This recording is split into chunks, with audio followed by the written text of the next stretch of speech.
Nag-aantay si John sa isang restaurant. Ngayon sila makikita ni Tamara para pumunta ng Tagaytay. Hi, Mr. Miller. He looked up at the person who spoke. Agad siyang napatayo nang mapagsinang bumati sa kanya. Hi, nice to see you again, Miss Dailo. He extended his hand to shake and she shook it. Sorry, kanina ka pa ba? Grabe kasi ang traffic eh. Ang lakas pa ng ulan. She apologized. It's okay. Hindi pa naman ako ganong katagal nag-aantay eh. But honestly, it's the first time I've waited for someone. He stated. Oh, I'm so sorry. I really do. Actually, this is also my first time being late. Baka sa dalaga ang pagkabahala. Don't mind that, shall we? He said. She just nodded and they walked together toward the door. Pinagbuksan niya ito ng pinto. After you, he said as he holds the door for her. Thank you. She went out, followed by him. Masyadong malakas ang ulan, agad naman silang binigyan ng payong ng gwardya at nagsukob sila sa isang payong ng dalaga. Si John ang may hawak ng payong at pumunta sila sa kung saan naroroon ang kanyang kotse habang kasunod ang gwardya. Habang naglalakad sila ay muntikang madulas si Tamara dahil sa dulas ng simento. Pero maagap niya itong nahawakan sa bewang. Careful! Inakbayan na lang nito. Para hindi rin mabasa ng ulan hanggang sa marating nila ang kanyang sasakyan. Pinagbuksan niya ito ng pinto at agad siyang tumakbo sa kabila ng makasakay ng dalaga. Kinuha ng gwardya ang payong bago niya sinara ang pinto. Tumingin siya kay Tamara at ngumiti bago niya binuhay ang makina ng sasakyan. Tahimik nilang binaybay ang daan. How old are you, Miss Dailo? Basag ni John sa katahimikan. Nakatingin lang ito sa daan. She slightly twisted her head to look at him. 24, she replied. Binalik niyang tingin sa daan. Tagasan ka? Sabi nito. QC. Tipid niyang sagot. One question, one word answer. Tumingin siya dito at natawa siya ng mahina. Sorry, yun lang naman kasi ang sagot sa tanong mo eh. Tumingin ito sa kanya at ngumiti at muli itong tumingin sa daan. Sa bagay. Nangingiti nitong sabi. Do you enjoy your job? He asked again later after. Yeah. Napakamot ito sa ulo sa sagot niya. Napansin naman niya ito kaya bigla siyang natawa pero pilit niyang pinipigil. Tumingin ito sa kanya at tuluyan na siyang natawa. Sorry, how silly I am. Talagang natawa na siya ng husto. Hindi niya na napigil dahil sa reaksyon nito sa sagot niya. Maging ito ay natawa na rin. After a couple of hours ay narating nila ang rest house ni John. Pinarada nito ang sasakyan. May agad namang tumakbong isang matandang lalaki sa sasakyan nila. Binuksan ni John ang pinto ng sasakyan. Magandang hapon, Sir John. Bati ng lalaki. Inabutan nito ng payong ang binata. Magandang hapon rin po, Tata Ramon. Bati nito sakay tutuluyang lumbas at nagpunta sa passenger seat sa gawi ni Tamara. Binuksan nito ang pinto saka lumabas si Tamara. Muli silang nagsukob at inakbayan siya nito para hindi mabasa. Naglakad sila papuntang main door ng rest house. Kasunod ang matandang lalaki na pakiwari niya ay katiwala ng rest house. Saka siya nito binitawan pagdating sa may pinto at binigay sa matanda ang payong. Pumasok sila sa rest house at sinalubong naman sila ng isang matandang babae. Magandang hapon, Sir John, Ma'am. Bati ng matandang babae. Aling Marta, kamusta po? Bati naman ni John. Ayos naman po. Pinakilala naman siya ni John dito at tama nga ang hula niya, nakatiwala ito. Mag-asawa ni Nana Marta at Tata Ramon. Ang ganda naman po ng girlfriend mo, Sir John. Mas maganda siya sa dati niyong dinala dito. Ay nako, manang hindi po. Hindi niya ako girlfriend. Trabaho po ang pinunta ko rito. Agap niyang pagtatama. Hindi niya gustong mapagkamalang isa sa mga girlfriend nitong dinadala dito. Ganun po ba? Pasensya na ma'am. Sige po, paghahanda ko po kayo ng merienda. Umalis ito at nagtungo ng kusina na iwan ng dalawa. Pasensya na, Tamara. Humarap si Tamara sa likuran niya kung nasaan si John nakatayo. Okay lang. Napagkamalang patuloy akong isa sa mga girlfriends mo. Na dinadala mo nga dito, nakakahiya tuloy. Sabi niya dito. Mga girlfriend, isa lang ang dinala ko dito. Ngumiti na lang si Tamara. Should I believe that? Sa gwapong niyang yan, isa lang ang girlfriend na dinala niya dito? Well, pwede rin naman. Baka serious girlfriend niya yun. Kaya yun lang ang dinala niya dito. She thought to herself. Inikot na lang ni Tamara ang paningin sa kabuuan ng bahay. After nitong iikot ang paningin sa kabuuan, ay titingin siya kay John at muling titingin sa kabuuan ng loob ng rest house. Mga ilang ulit niyang ginawa. "Why are you staring at me? Nakakailang," sabi nito. "I'm sorry, Mr. Miller. Tinitingnan ko lang kung ano ang babagay na ayos sa rest house mo eh." "By gazing at me?" "Yeah, sorry. Nailang ka pala pag tinitingnan ka. Don't worry, hindi naman kita pinag-iisipan na masama." She kidded as she laughed. Napangiti na lang si John at napahawak sa likod ng ulo. Muli niyang pinasadahan ng tingin ang loob ng bahay at sinuri ang mga kasangkapan na naroroon. "Paano ka ba nakakabuo ng isang idea? Bakit mo kailangan tingnan ng isang tao?"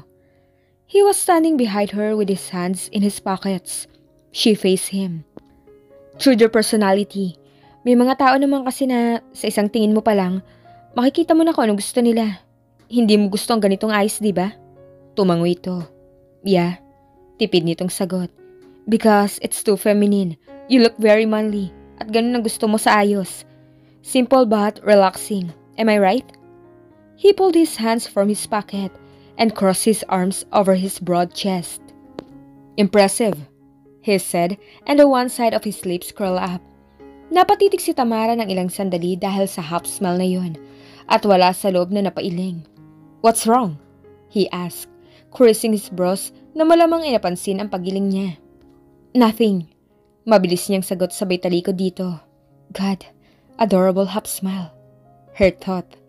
To think a gorgeous man standing in front of you, crossing his arms over his massive chest, wearing fitted denim jeans, plain white cotton-fitted long-sleeve shirt with its sleeves scrunched up to his elbow, and a little cute half smile plastered his face while glaring at you. I bet it will surely melt your heart. "Bakit ba kasi ganito ang ayos nito? Hindi mo ba sinabi sa kanila ang gusto mo?" Tanong na lang niya para iwaksi ang nasa isip niya. Naglakad si John at umupo sa sofa. "It wasn't my idea." Humarap si Tamara. "Maybe your mother?" Ngumiti ito at umiling. "My girlfriend. It was her idea." Tumangutango si Tamara at umupo din sa pang-isahang sofa, katapat ng kinaupuan ng binata. I see, that's why. Hindi kaya siya magalit kapag pinalitan mo to?" Untag niya dito. "I don't think so. Wala na kami." Tumango-tango uli siya. I'm sorry." Ngumiti lang ito. Nana Martha came in with the snacks for them. Inalapag nito ang dalang tray na naglalaman ng pagkain. Muli itong lumabas ng sala at nagsimula naman silang magmerienda habang nagkwekwentuhan. Marami din silang napag-usapan, tungkol halos lahat sa trabaho niya. Hindi naman siya nainip sa pakikipag-usap sa binata. Madami itong tanong. Baka nga ito ang naiinip sa company niya. Dahil katulad kanina, isang tanong isang sagot siya. "Can you give me a tour? Para sana matapos na tayo, baka gabihin ako. Okay lang ba?" Tanong niya sa binata nang matapos silang magmerienda. Tumango si John at tumayo. Inikot muna nila ang baba at kinuhanan niya ng picture ang bawat parte ng rest house, bago sila umakyat sa ikalawang palapag ng rest house. "Ang laki ng rest house mo. Kailangan ko bang madali ng pag-ayos dito?" Sabi niya habang papakyat sila ng hagdan. Ang taas ng ceiling, may chandelier banda sa may hagdan. Tumbok ng hagdan ang isang floor-to-ceiling glass window na siguradong kita ang Taal Lake at volcano dito, kung maganda lang sana ang panahon. "Well, hindi naman. Just take your time," sagot ni John. Saktong nasa tapat na sila ng malaking glass window nang biglang kumidlat na may kasamang napakalakas na kulog. Halos kitang-kita ang pagguhit ng kidlat sa salamin. Napahiyaw ng husto si Tamara dahil doon, at naisubsob niya ang muka sa braso ng binata. "Hey, you okay?" Alalang tanong nito. Bigla siyang kumala sa pagkakahawak dito. "Sorry," sabi niya. "Takot ka sa kulog at kidlat?" Nakangiting tanong nito. "Sinong hindi? Nakakamatay kaya yun?" Natawa ito sa sinabi niya. "Nasa loob tayo ng bahay, para kang bata." Umingos lang siya at naglakad para ikutin ang ibang lugar. Natawa lalo ito sa pag-ingos niya. Nagpunta sila sa mga kwarto hanggang sa buksan ni John ang huling kwartong hindi pa nila napupuntahan. "This is my room." Nauna siyang pinapasok ni John. Sinuri agad niya ang kabuuan ng silid. "Nice naman. Do you like lime green or apple green color?" Tanong niya habang kinukuhanan ng larawan ng kwarto. Black and white lang ang kulay ng naturang silid. Naturally, why? Gusto ko sana yun ang ilagay dito. Black, white, with touch of lime or apple green color. Was it your girlfriend's idea also? No, mine. Humarap siya dito. Boring ng black and white lang, she said and frowned. Nag-half smell lang uli ito. Ikaw na ang bahala. I trust you. Rika told me that you're really good. Ngumiti lang si Tamara. Lumabas silang muli sa silid. Mr. Miller, ipapakita ko na lang sa'yo ang design layout plan pag nagawa ko na. Then approve mo na lang kung okay sa'yo. And I need a blueprint of this house. Sabi ni Tamara habang pababa sila ng hagdan. Anyway, saan pa kita pwedeng puntahan? House or office? Kahit sa office na lang siguro. Dumukot ito sa bulsa at kinuha mula roon ang wallet. He took a calling card and handed to her. Tiningnan niya ito. Miller Group of Companies, COO? Sabi niya at tumingin sa binata. COO ka ng Miller Group? Anak ka ba ng CEO? She asked, surprised. Yeah, hindi ba nasabi sa'yo ni Rika? Umiling siya. Hindi, kulang-kulang talaga yung magbigay ng info. Tumuloy sila sa kusina para magpaalam sa caretaker. Nana Marta, Tata Ramon, uwi na po kami. Paalam ni John sa mag-asawa. Bakit hindi niyo na lang ipagpabukas ang pag-uwi niyo? Padilim na oh, ang lakas pa ng ulan. May parting lugar pa naman dyan na binabaha pag ganitong hindi tumitila ang ulan. Nako, Nana Marta, hindi po pwede. Kailangan ko makauwi ngayon. Agap ni Tamara. Ganun ba? O siya, sige. Mag-iingat na lang kayo. Pagkatapos magpaalam ay tumuloy na nga sila. Nasa sasakyan na sila at binuhay din siya ng sasakyan. Pero hindi ito umandar. Inulit nitong paandarin ulit pero ayaw pa rin umandar. Makailang ulit nitong sinubukan pero hindi talaga umandar. Anong nangyari? Tanong ni Tamara. Ayaw umandar eh. What? Hindi ako pwedeng hindi makauwi. Do something, Mr. Miller. Tarantang sabi ni Tamara. Nasa may pinto si Tamara, nakatanaw siya kay John na nag-aayos ng sasakyan. Wala daw kasing malapit na auto repair shop dito at sa lakas ng ulan, siguradong walang gustong magpa-service. Padilim na din. Ay! Napayuko si Tamara na biglang kumidlat. Bigla siyang nagtago sa likod ng pinto. Tudor ito, ngunit isa lang ang nakabukas. Pakiramdam niya tatamaan sila dyan ng kidlat, kaya takot na takot siya para sa mga ito. Basang-basa na rin ang dalawa dahil sa lakas ng ulan. Mr. Miller!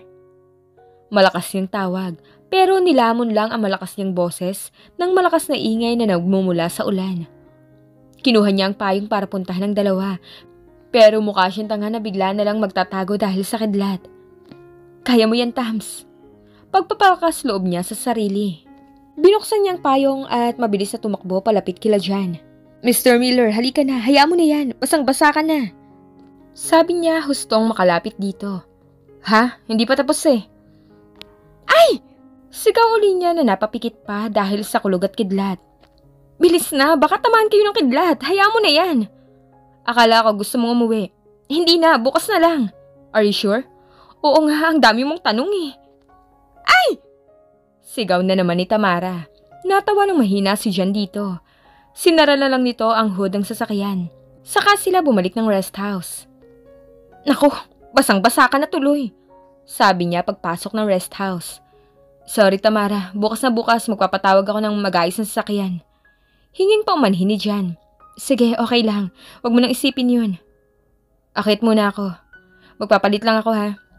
Tumango lang si Tamara at umalis na ito. Pero huminto uli ito at lumingon. Tamara, baka gusto mo magpalit. Medyo nabasa ka rin eh. Alok nito. Wala akong pamalit eh. Meron dyan, may ex-clothes. Medyo nag-alangan si Tamara. Pero pumayag na rin siya dahil hindi na rin siya komportable sa suot niya. At talagang basa na rin siya. Sabay sila nitong umakyat at pinapili siya nito ng damit. Naghanap siya ng damit sa closet nito. Ano to? Grabe, paniguradong ganda ng katawan ng ex niya. Nasa isip niya habang tinitingnan ng mga damit. Pinili na lang niya ang pinakamatinong short, pero maiksi pa rin.